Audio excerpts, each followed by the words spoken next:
عاملة الفيديو ده علشان اقول انه حقيقي I'm grateful، يعني حقيقي انا ممتنة. اوبا الصوت دي. للأسف مش كلنا اتخلقنا اقوياء، وانا ما كنتش شخصية قوية خالص. مش هقول كنت ضعيفة، لا، بس كنت هشة. وده اللي وصلني في يوم من الايام ان انا صحيت من النوم ما وقفتش على رجلي. ايوه ده حقيقي، يعني مش صيغه مبالغه او تعبير مجازي، لا literally ما وقفتش على رجلي. يعني انا صحيت من النوم وقعت من على السرير، بس بقى لقيت نفسي على الارض ما بتحركش، مش عارفه اقوم تاني، خلاص رجلي مش شايلاني، بحاول اقوم بقع فمش لسه مش مستوعبه اصلا هو ايه ده، اكيد ده مش حقيقي. فجاه لما صدقت واقتنعت ان ده حقيقي فضلت اعيط. وكانت بالصدفة البحتة انه البنت اللي بتساعدني في البيت هنا كانت موجودة معايا. وده بقول لكم ليه بالصدفة، لان كان الوقت غريب جدا، كنا الساعة 6 الصبح، فهي مش بتجيلي عادة بدري كده، او مش بتكون موجودة في البيت في وقت بدري كده، بس يعني هو القدر ان هي كانت موجودة الوقت ده. وبعدها كل حاجة كانت بتسوق بسرعة جدا، وحالتي اتدهورت بشكل فظيع بسرعة، كله بسرعة. يعني انا رحت للدكتور مش قادرة اقف على رجلي، طبعا رحت مع مامتي واخواتي مش قادرة اقف على رجلي، رجعت من عند الدكتور مش واقفة ومش بتكلم ومش عارفة اسيطر على جسمي كله، مش عارفة اتحكم فيه، يعني انا فاقدة كل التحكم في جسمي.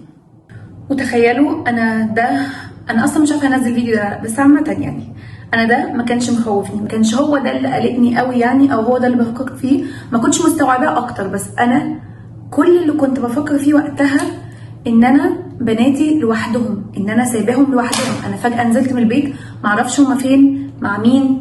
طبعا بنتي الصغيرة كانت مع ماما، بنتي الصغيرة دي كانت شهرين وكانت بترضع بس، يعني ما بتاكلش اي حاجة، ما بتشربش حتى مية. فانا كل اللي انا فيه او كل اللي انا حاساه انه انا لازم افوق علشان في بيبي بتعيط ومحتاجاني.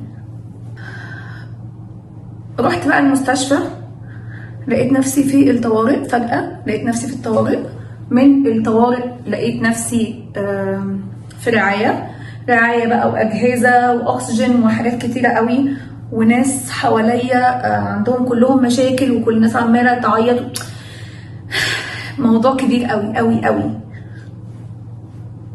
ده كله وانا كنت قبلها بيوم بس في المول بعمل شوبينج وماشيه، واشتريت حاجات وماشيه على رجلي وراجعه سايقه البيت، ومعايا بنتيني، وصلت واحده الصبح المدرسه ورجعت خدتها، والبيبي التانيه كنت بيها عند الدكتور، فكنت طبيعيه جدا. بس تاني يوم هو ده اللي حصل بالظبط.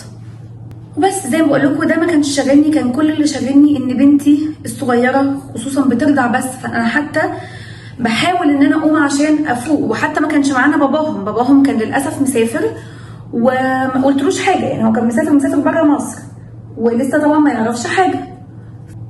باختصار علشان ما بحبش اقعد افتكر التفاصيل، انا عشت اسوأ فتره في حياتي.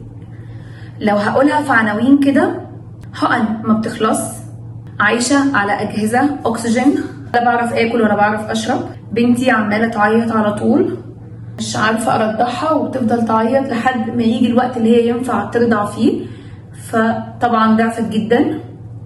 بنتي التانية في البيت مع بابايا واخويا، ومش بشوفها ومش عارفة اشوفها، ومش راضيين يجيبوها لي المستشفى علشان مامتي مش عايزاها تشوفني بالحالة دي، ومش عايزة تشوفني وهي تعبانة كده. اهلي واصحابي حرفيا متبهدلين معايا.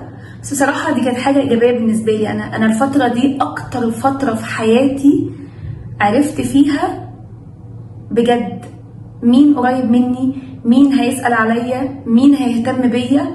ولو فضلت بقى اعمل فيديو تاني لوحده كده اقعد اشكر كل حد سأل عليا وكل حد جالي وكل حد عمل لي اي حاجة مش هيكفي. في الموضوع ده هركنه على جنب كده، وفعلا مش هتكلم فيه دلوقتي، لانه الحمد لله بس كمية الناس اللي كانت معايا وسألت عليا الفترة دي نورت لي حاجات في حياتي وخلتني اشوف حاجات I think ان انا لو ما كنتش عديت بالفترة الصعبة دي ما كنتش هعرفها وما كنتش هشوفها.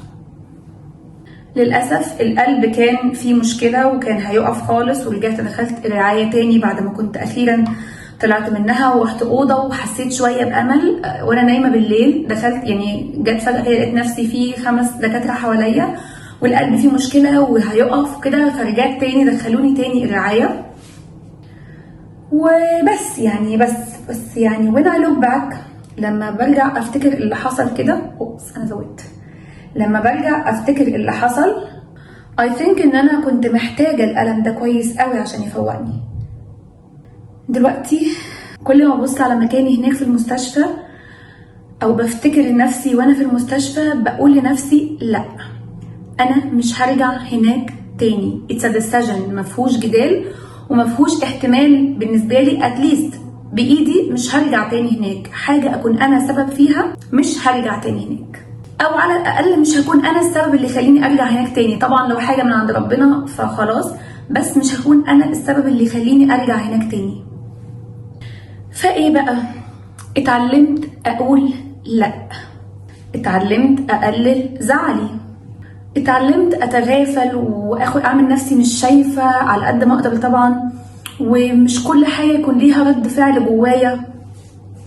اتعلمت اتصالح مع فكره ان انا مش لازم اكون راضيه كل اللي حواليا، ودي كانت مشكله فظيعه في شخصيتي. ان انا على قد ما كان الناس اللي بره دايرتي وبره الناس القريبه مني فعلا ما بيفرقوش معايا خالص وما بعملش ليهم اي وزن واي حساب، على قد ما انا كنت بحرق نفسي عشان الناس القريبه مني، وكنت ببذل مجهود فعلا فوق اللي حتى مطلوب مني. يعني انا ببذل مجهود عشان ارضي اللي حواليا، فباجي على نفسي. فتعلمت ده مش هيحصل تاني. اتعلمت بقى احافظ على قلبي وعلى مشاعري وعلى نفسيتي وعلى هدوئي وعلى رياكشناتي كلها، واحافظ كده على سلامي النفسي. ودي مش كلمه، بجد انا كنت شخص زي ما قلت في اول فيديو، كنت شخص هش جدا. فاي كلمه حتى لو بسيطه من الشخص اللي قدامي، حتى لو هو مش على حق، كانت بتاثر فيا. دلوقتي ما بقتش تاثر فيا حتى لو هو على حق. اتعلمت، وده درس مهم جدا، اني ما اكونش ديتاتشد لمشاعري، ما اكونش متعلقه بمشاعري قوي. اتعلمت ان انا اخلي رضوى اللي تسيطر على مشاعرها، مش مشاعري هي اللي تسيطر عليا.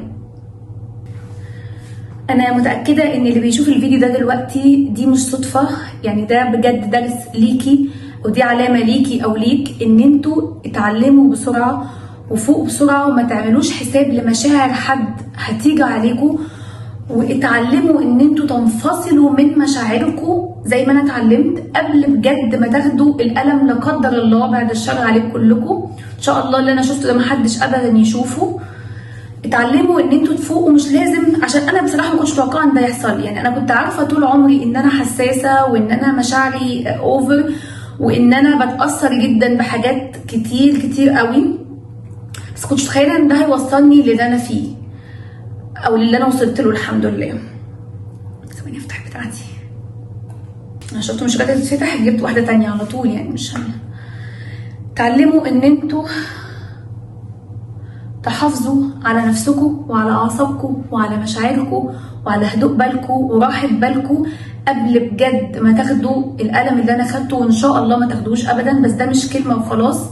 ما تعملوش حساب لحاجه اكبر من مشاعركم، ما تعملوش حساب لحاجه قوي اصلا، ما تعملوش حساب لحاجه انتوا مالكوش يد فيها، ما تعملوش حساب لزعل حد قوي، ما تعملوش حساب لرأي حد خالص، ما تعملوش حساب لوجهة نظر الناس.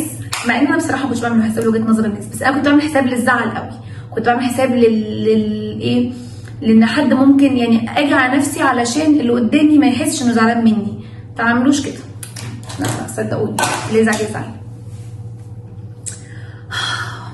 يلا حطيت ميك اب اهو انا بتكلم معاكم، راح بقى ايه صور لي فيديوهين 3. اخر حاجه عايزه اقولها لكم، اتعلموا قبل بجد ما يحصل حاجه، لانه مش كلنا هيكون عندنا الفرصه التانية ان احنا زي ما نقف قدام الكاميرا بتكلم معاكم كده، كان ممكن ما يبقاش عندي الفرصه دي. فبلاش، لان مش كلنا هناخد الفرصه دي عشان نتعلم. فتعلموا قبل اصلا ما تضطروا ان انتوا تتعلموا غصب عنكم، وممكن ما تلحقوش تندموا حتى. اشوفكم ان شاء الله بكل خير في فيديو جديد. باي باي.